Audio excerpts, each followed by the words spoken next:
Et en tant que connaisseur du milieu entrepreneurial congolais, quel est le bon moment, selon vous, pour un entrepreneur congolais qui me suit, d'enregistrer sa structure? Parce que moi, j'ai remarqué ça, parce que je discute avec des entrepreneurs, lorsque je parle avec des jeunes entrepreneurs, la première chose dont ils se soucient, c'est d'aller enregistrer leur société.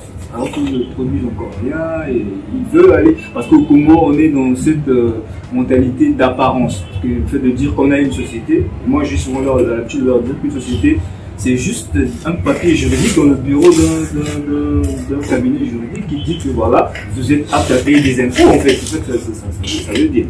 Donc, selon vous, tel que vous connaissez le Congo, qu'est-ce que vous pouvez dire aux entrepreneurs congolais par rapport à ça? Quel moment c'est mieux sécurisé pour eux d'aller son registre? Alors, je sais que vous n'êtes pas un conseiller juridique, mais... Alors, en théorie, pour pouvoir faire des affaires, pour pouvoir vendre des produits ou des services, il faut se constituer. Il faut se constituer une personne morale. Quand vous allez constituer une société de capitaux, que ce soit une société unipersonnelle, une société à responsabilité limitée, ou une société anonyme avec plusieurs associés, il va bien falloir donner une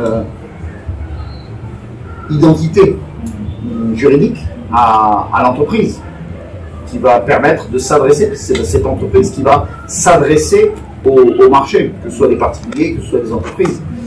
C'est la personne morale. Donc, la constitution de l'entreprise, c'est la constitution de la personnalité morale. Donc il faut le faire dès le début. Alors, il n'est pas impossible de commencer à travailler sous une autre forme, comme finalement une profession libérale ou un établissement. Donc justement, il y a cet aspect, parce que la plupart des gens se précipitent vers des gros statuts. Mais il faut quand même regarder, il y a des statuts plus légers. Bien sûr.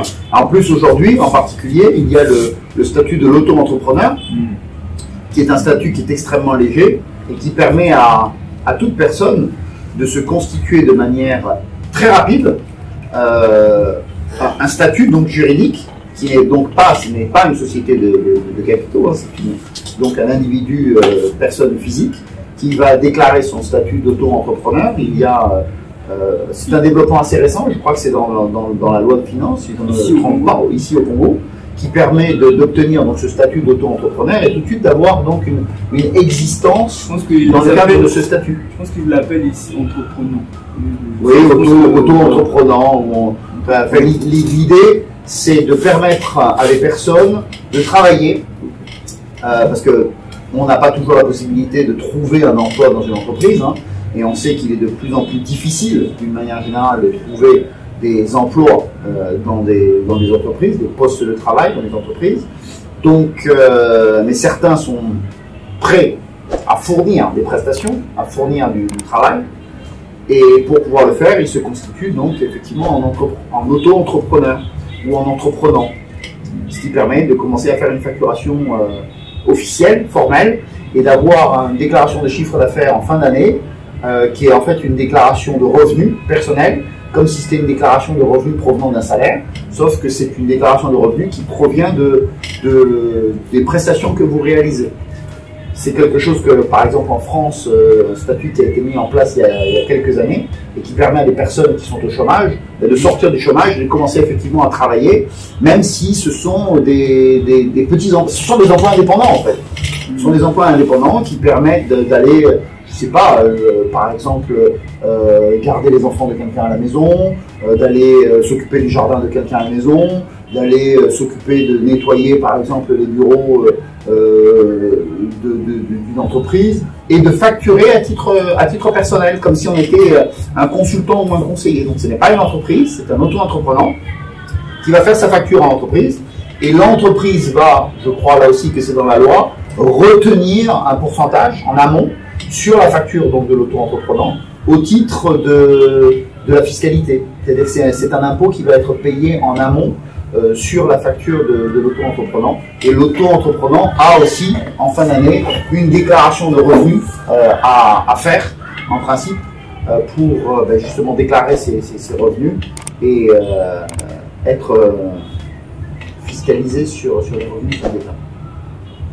Et la fiscalité au Congo, comment vous gérez, comment vous trouvez? Ça se fait bien avec les autorités La fiscalité au Congo, on sait qu'il y a une énorme économie informelle. On sait que la majorité de l'économie et des transactions commerciales sont informelles. C'est-à-dire qu'elles n'existent pas, elles ne sont pas visibles, elles ne sont pas traçables parce que les choses se font en cash, se font en espèces.